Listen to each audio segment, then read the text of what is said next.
CTV Edmonton, local breaking news with Brendan Purdy. I would say that my meeting with the Prime Minister was about as encouraging as any meeting I've had with the federal government in a long time. Tonight on CTV News, progress towards projects. The Premier and Prime Minister discuss projects of national interest. Good evening, and thanks for joining us. Premier Danielle Smith is praising the first list of fast-track projects set out by the federal government, despite no oil pipeline on the list. After meeting with the Prime Minister, she says Alberta is on his radar. CTV's Connor Hogg has more. I would say that my meeting with the Prime Minister was about as encouraging as any meeting I've had with the federal government in a long time. Even though there's no Alberta pipeline and Prime Minister Mark Carney's first list of approved federal projects, Premier Danielle Smith says progress is being made. I've got a couple of areas where we might have a little bit of a different perspective that we're working through. We're both very committed, I think, to coming to a common understanding. We've made a lot of progress on a number of issues. The Prime Minister met with Smith while his Liberal caucus is in Edmonton. Carney announced today 5 projects in the national interest that his government will fast-track. None are in Alberta.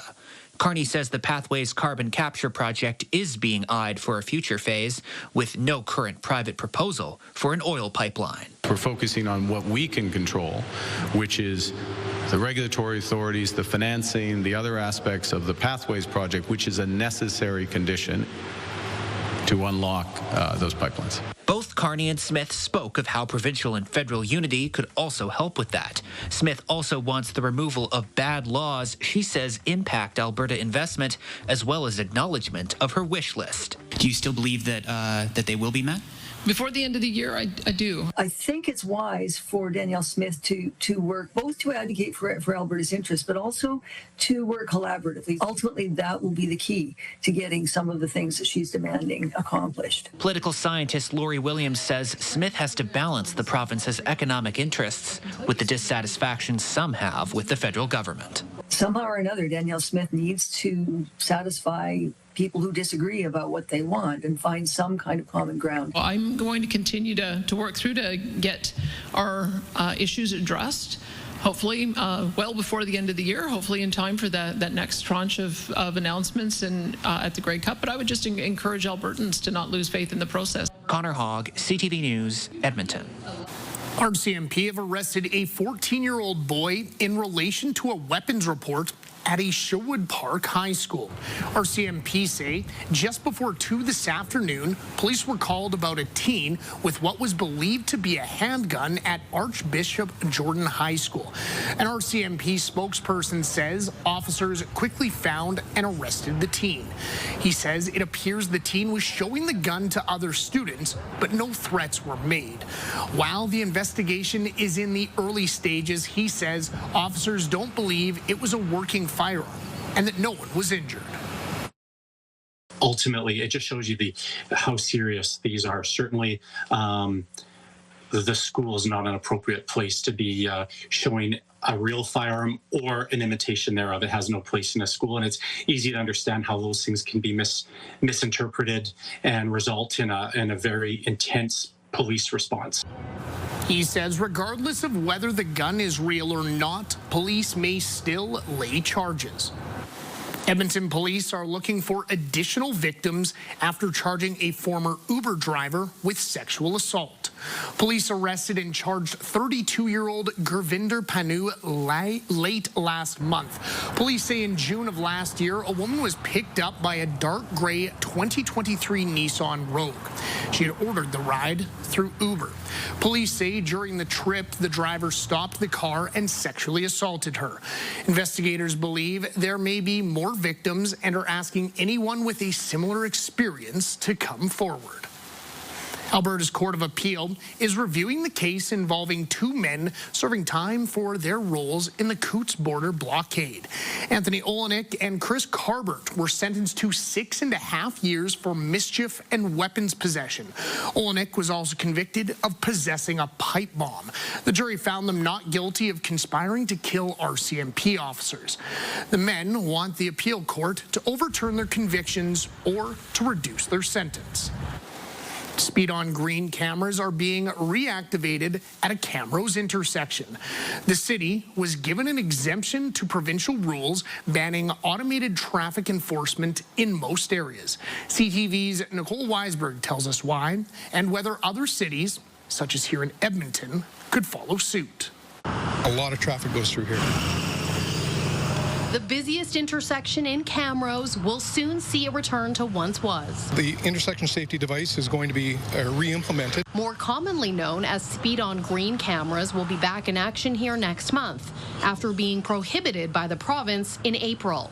This is a historic day for Alberta drivers as we turn up the heat, we fire up the grill, and say goodbye to the photo radar cash cow. Last December, the province said photo radar in Alberta would be reduced by 70%, limited to school, playground, and construction zones. Speed on green cams were eliminated altogether. Photo radar penalizes hardworking Albertans without improving the safety of our roads. Although enforcement stopped, the cameras stayed here the entire time, gathering data that officials say proves speeding increased when drivers knew they wouldn't be ticketed. The switch has always been on. We just don't process any violations. We have statistical information and data that shows that since the cameras have been turned off, speeds have increased. He says after the cameras were installed in 2020, crashes went down by 27%. This year, he says, the collision rate at the intersection is on pace to experience a 133% increase.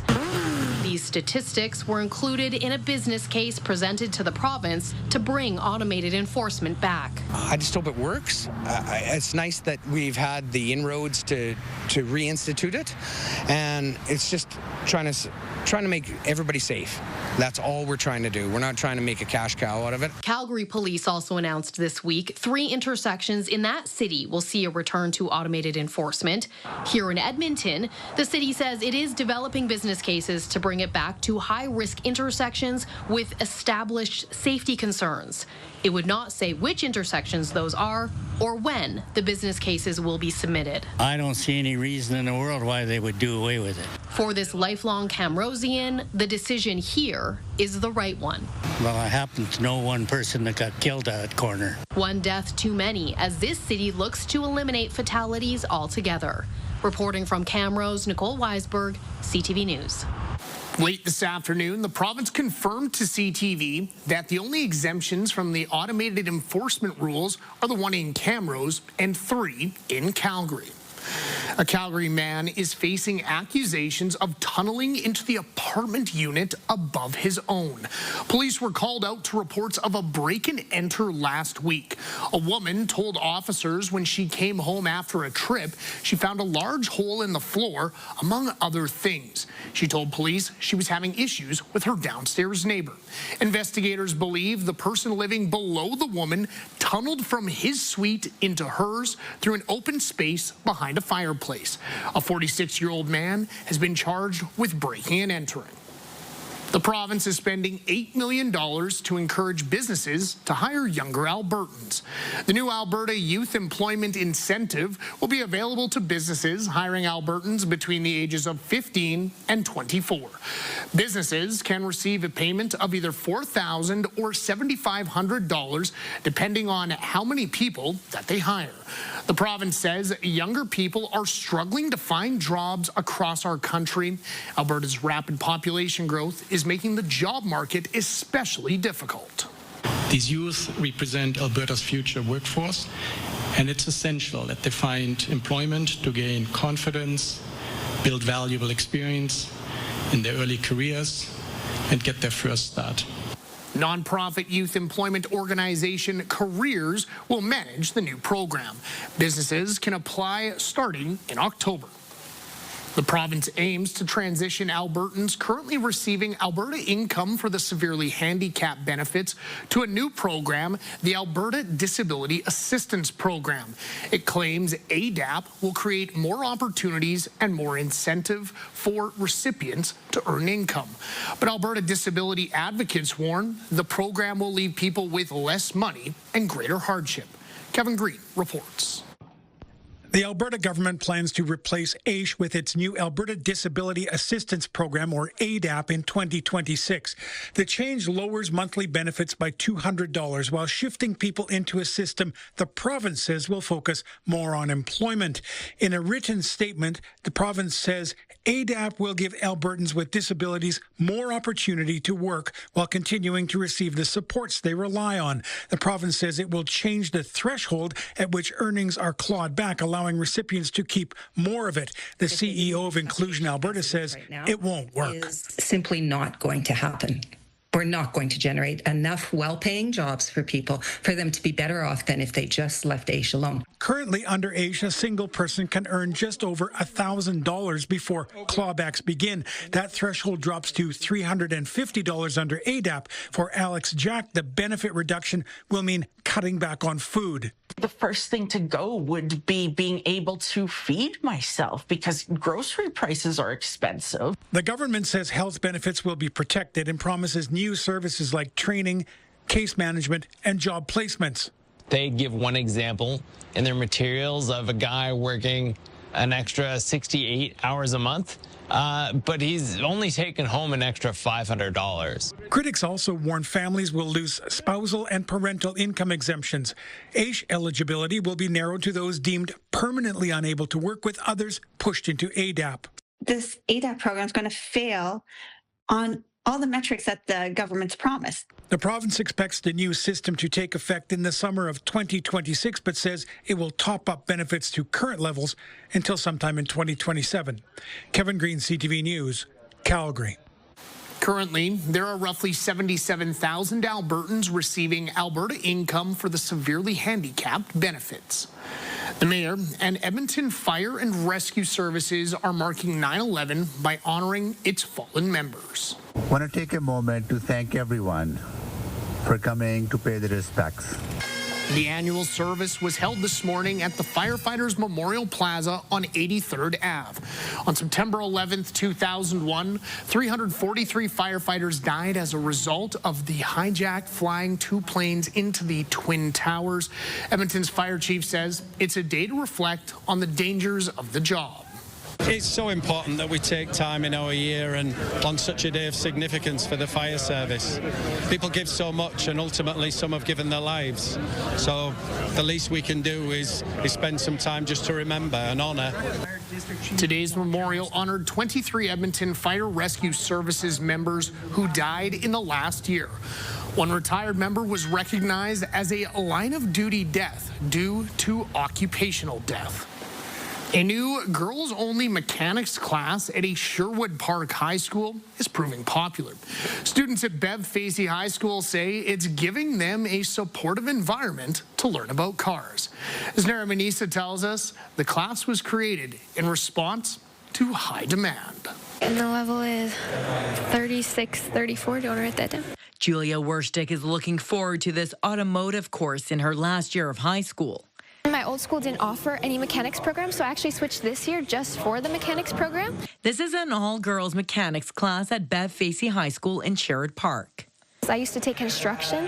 That sometimes boys can be judgmental if you don't know the stuff right away, and that's really discouraging and makes I didn't want to try as much in construction because I just felt judged and stuff like that. So I really appreciated this. All the girls have been so wonderful and kind. This is the first year for the program. Automotives teacher Stephen Milton came up with the idea, saying the need was there. But there's been 1, 2, 3 girls in the class, and they've been telling me that a lot of other girls want to take the course, but they don't necessarily feel comfortable coming into an area that's male-dominated. 3 dozen girls signed up for the course.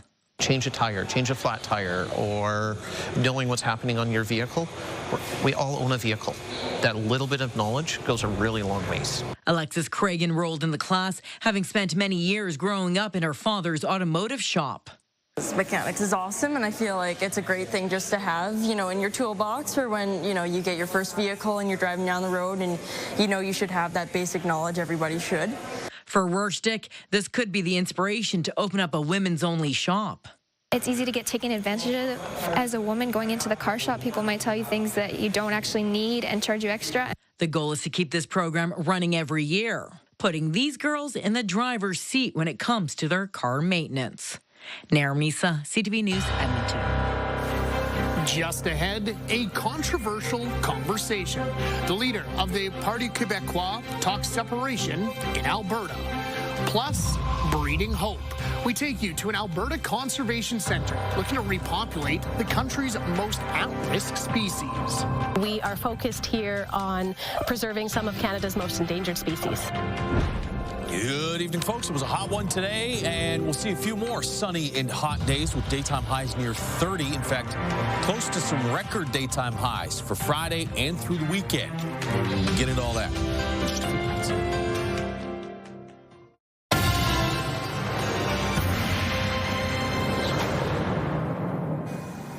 Welcome back. As we told you earlier, Danielle Smith is feeling optimistic about Ottawa's focus these days, and that's a real shift in the relationship. Smith is often pushing back against Ottawa, and the leader of the Parti Québécois says he sees some common ground there. He was in Calgary today telling students that Quebec and Alberta share many frustrations with federal overreach. Mark Villani has the story. Parti Québécois leader Paul Saint-Pierre Plamondon is leading polls to become the next premier of Quebec. But he's also making a statement to Alberta, hoping to find common ground on his province's potential separation from Canada. We cannot influence that parliament, and we cannot cope with those policies. Plamondon sat down for a fireside chat with students at the University of Calgary, promising that if elected, he'd lead a third referendum on Quebec's independence. He cited agreements with Alberta Premier Danielle Smith's demands for more provincial rights and less federal interference. She played her cards very well. Doesn't mean I agree with Danielle Smith on everything, but the purpose of a parliament is to give a voice and some coherence to your people's will. Plamondon says French language and culture is being ignored by Ottawa, but he also disagrees with equalization payments, arguing that federal handouts discourage entrepreneurship and that his province would be stronger outside of that program. Quebec will get back 90 billions every year in money sent to Ottawa. We'll take care of healthcare and education and social services. Will be good. But even deeper to Thursday's discussion was an emphasis on collaboration between differing views on university campuses, both in Quebec and Alberta. Wednesday's fatal shooting of U.S. conservative political activist Charlie Kirk is sparking that dialogue. We're not here to endorse. We're not here to promote anything other than the ability to talk about things that might be controversial. And although controversial, Plamondon reiterates any future move towards sovereignty must first come through democracy. Instead of having a federal government deciding for them on many issues, it would just make sense in light of history, and it would make sense for other regions. Mark Villani, CTV News, Calgary. An important Canadian conservation centre has made it through its third successful endangered species breeding season. The Wilder Institute's Archibald Biodiversity Centre is focused on species preservation. And so far, its research and work has been incredibly important. Tim Brooke explains.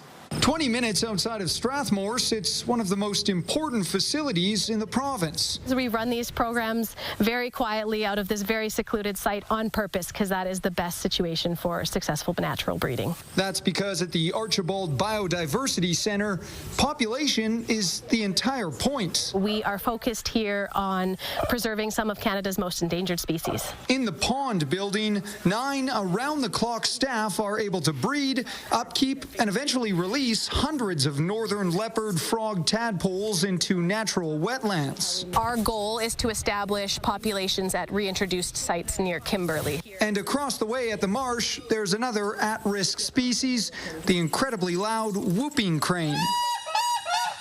We're super excited this year to have our first 2 fertile eggs that were then hatched out. It may not sound like much, but consider there were as few as 20 cranes worldwide this century. The small contributions from breeding facilities actually, when coupled together, make a significant impact to those wild populations and their ability to thrive on the landscape. The center's burrowing owls sure look happy. We are only temporarily holding these owls through their first winter until we're able to release them back to the landscape as yearlings. 20 26 were released last year. Next door, there's Canada's most endangered species. At the Burrow Building, these Vancouver Island marmots recently welcomed in 17 shy new pups. Like the other 4 species, they'll stay inside the temperature-controlled center all year. And then, when it's time... Diversity is important, and the animals that make up the Canadian landscape are important and play a specific role and have a niche and are contributing ways that we may not even understand yet. And so it's important to conserve those populations. Tim Brooke, CTV News, Wheatland County. After the break, the Young Guns return to the ice. Oilers rookie camp is back at Rogers Place. I'm really motivated this year to be a full-time player and to be a contributor night in, night out.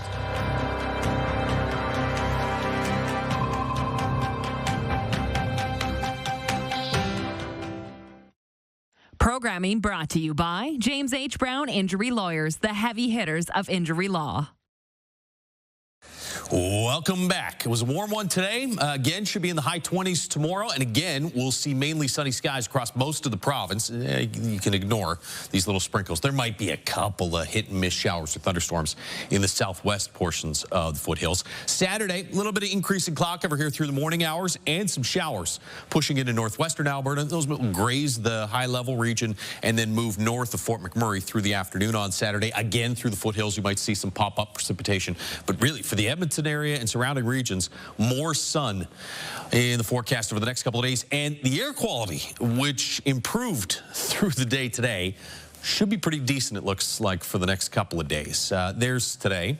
Here's tomorrow. You notice this dark red zone spreads a little back further to the west. There's Saturday, still pretty hot. There's Sunday. We're still dealing with some heat, although maybe not quite as hot as Saturday. And Monday, looks like temperatures will start to drop back into the low 20s. There is some uncertainty, though, with Tuesday, Wednesday, Thursday. Monday, you've got a chance of showers, and so temperatures are going to be around 20 or in the low 20s. But there's a chance another upper ridge builds in for Tuesday, Wednesday, Thursday of next week, which could bring back some mid to maybe even upper 20s. For now, though, we're going to keep it in the low 20s for next week. We'll get to that in a moment. 9 degrees in Fort McMurray, though, for tomorrow morning. 10 in Grand Prairie, 9 and 11 for Red Deer and Edmonton. Daytime highs tomorrow, mid to upper 20s across the north. 29 into Fort McMurray. It should be about 22 or 23 for Lloydminster, but warmer. Red Deer, Jasper, Coronation, mid to upper 20s there. 29 forecast high for tomorrow. The record is 30 from 2013.